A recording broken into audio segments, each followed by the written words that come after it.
Hey, everybody. Welcome to this episode. Last episode, I mentioned that we are starting a program, and it is called 365 Days of Grooming. So this month, I'm hoping that everything that I say will somehow feed into that. I'm doing a special project, a special retreat for a number of my now dear friends from Thrivivors, my online membership community. We're coming together. And one of our basic um, things to unpack as survivors is actually to look at how did the manipulation and the grooming start? So we're going to talk about it in a way that helps us heal from that. But when you've been duped, conned, when you've been manipulated by one of these masters, it really lives with you for a long time because pedophiles, they are grooming their target and all of the loved ones around them. So, what is grooming exactly?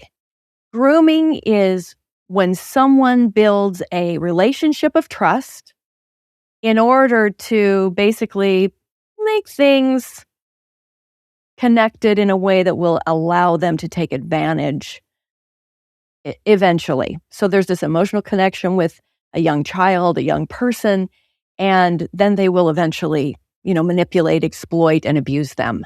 That is the definition of grooming.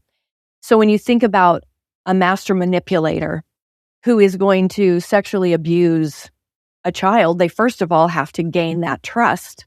They don't just go in guns blazing, right? That's why we don't recognize it, because they look like a friend.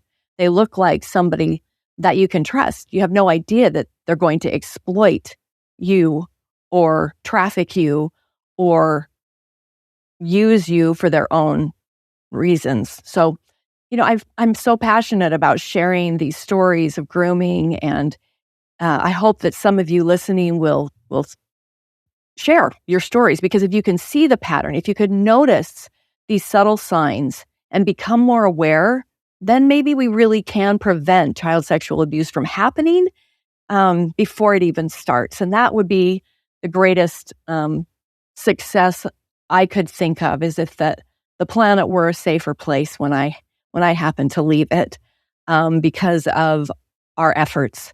So if you find this content, helpful, I hope that you will, support us. So forensic psychiatrist Dr. Michael Weiner on Oprah.com said there are 6 stages of grooming. The very, very first one is actually targeting the victim. That is number one. So any child or tween may be a potential victim. So let's talk about how it happened to me.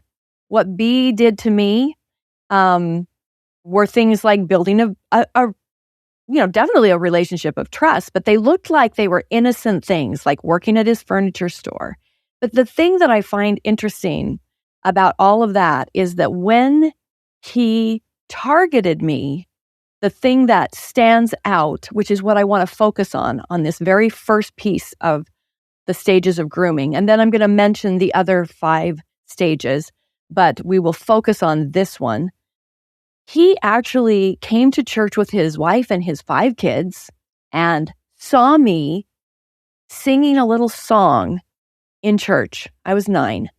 And I had done Gretel and the Sound of Music, the summer, maybe 2 summers before this happened. I was 7, turning 8 that summer. And our community would do a big, like the university in combination with the community would do a big musical every summer at the university. And it was our community musical. And that's the first time that I got on stage and played Little Gretel. The sun has gone to bed and so must I. Goodbye. The little song she sings, and they carry her up the stairs. Can't you see it in the movie? Just that sweet innocence. And that part of me, the singing part, the acting part, was always kind of there, but that was my first big musical role.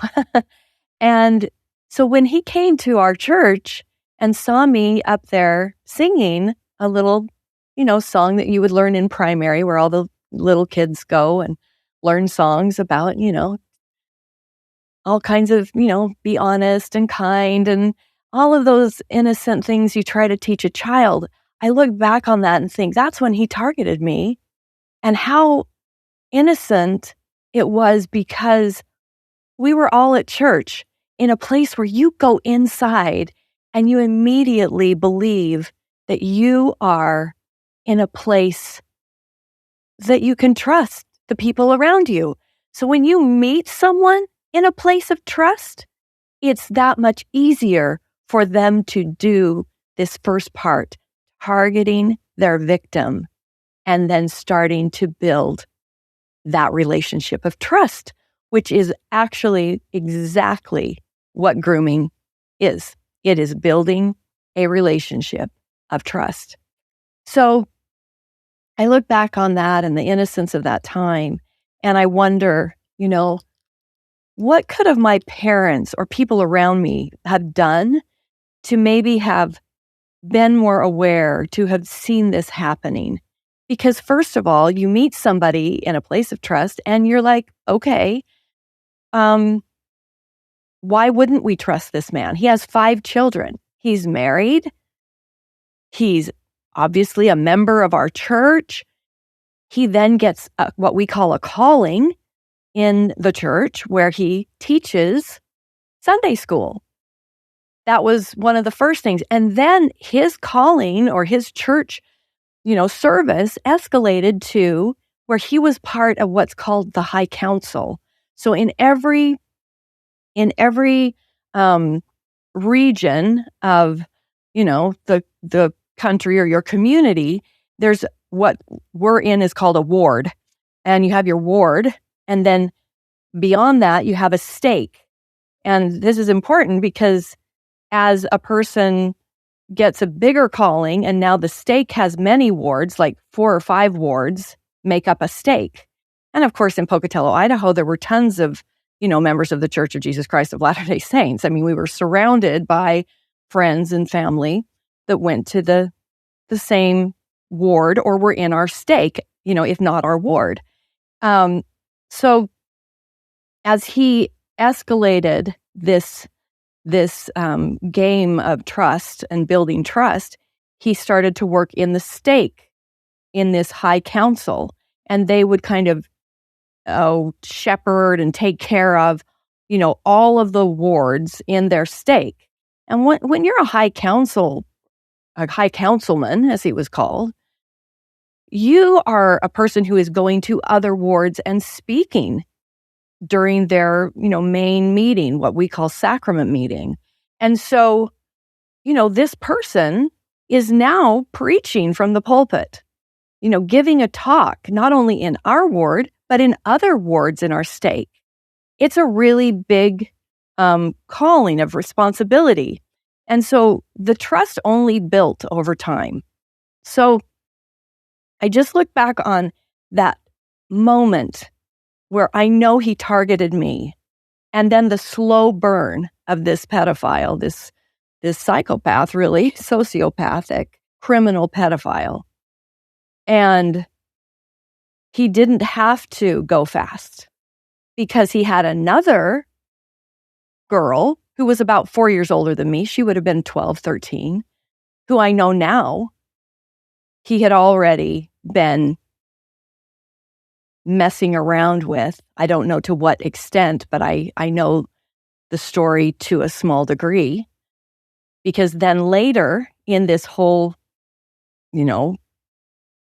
high council kind of thing, he kind of fell from grace. He was released from that calling, because now I know this. I didn't know then, and my parents didn't know then. But because of this other girl, there was a document that has the Church of Jesus Christ of Latter-day Saints letterhead on it that I have now seen and read, that talked about him being disciplined by the church for inappropriate behavior with a minor female. Now, it didn't say any more than that. And of course, it's not public knowledge. This is what the High Council would take people into what's called a court, like a High Council court, supposed to be this court of love where you can repent of doing something wrong. And as I look back on how he operated, I think to myself, when he fell from grace as this high councilman, and now he is called in to question. And the stake president, that guy, not your bishop, that's over your little ward, but the stake president is over all of these wards. They're in your stake. I believe that the stake president, it was someone in his family that he had, I don't know what, inappropriate behavior to a minor female. That's what it says in the document. And I believe that person, who was about 3.5, almost 4 years older than me, is who he was first doing his dirty work with. Because now seeing that piece of paper, which actually was dated 10 months before my first kidnapping, I put all those pieces together. When you meet someone in a place of religious trust, you immediately have faith in that person. You see them having, these callings of service that they grow from Sunday school teacher to a bigger calling in this in this high council, and then they fall from that grace. You don't know because they don't make some announcement, because so many things in all clergy, the things that they deal with are considered, private. I can't remember the word, but somebody out there is screaming the word at me. The legal term where it's protected, like that information is protected because it's within the walls of the confessional, so to speak. So now that I know about that, I didn't know that for all these years. I had never seen this piece of paper, but I know that he was disciplined from the church and he was no longer a part of that high council. And 10 months later, after being disciplined, you lose some of your rights as a member. Maybe you don't take the sacrament, the bread and the water, that week in church. You lose certain privileges for a period of time. And you're supposed to be in the mode of repentance. You're supposed to be repenting of your, your sin, your whatever it was you confessed to. And so I look back on that and I think of how much chaos he was then creating, how much trust he was building during that 10-month period of time, as he had been building for, almost 2 years before with our family. And I look at the chaos he was creating with my mother and how he was whispering in her ear, and the chaos he was creating with my father being this wonderful church leader and this wonderful father and all the compliments he gave him. And I know that this man targeted my family and me because we were vulnerable in the way that we were open-hearted. We were raised to be very non-judgmental and very loving and kind, and to, love our neighbors. And we did. We really loved this man, his wife, and his 5 children. They were our best friends by this point, that 10-month mark before I was going to be kidnapped. And I guess that's what I wanted to mention in this episode, is really talk about how do they target. For me, I know that he targeted me while I was singing that little primary song, I'm trying to be like Jesus. I remember the little song that I was singing. I'm trying to be like Jesus in every way and to be like him. And I try to remember that every day, to be kind to my neighbor, to love. I mean, that's what the song's about. So I just thought it would be an interesting way to tell my story, is to show that this is how people are groomed. The first part, they're targeted. They target their victim. So now I want to just briefly talk about the other 5 stages of grooming. I'm just going to mention those, and then we'll go into each one of them in depth. So over the next few weeks, we'll dig into these other stages. So the first stage, targeting, the person, the victim. He targeted me and my whole family. He knew we were trusting. He knew we were loving. He knew we had an open door policy. He figured that out, but he targeted me the first time we met him at church. Now, the second stage of grooming is gaining the victim's trust. And I won't go into all of that. We'll talk about that next time. But gaining the victim's trust, that was super, super important in my case. And we'll talk more about putting stories and examples together about that one. But there's a lot of ways you can gain their trust.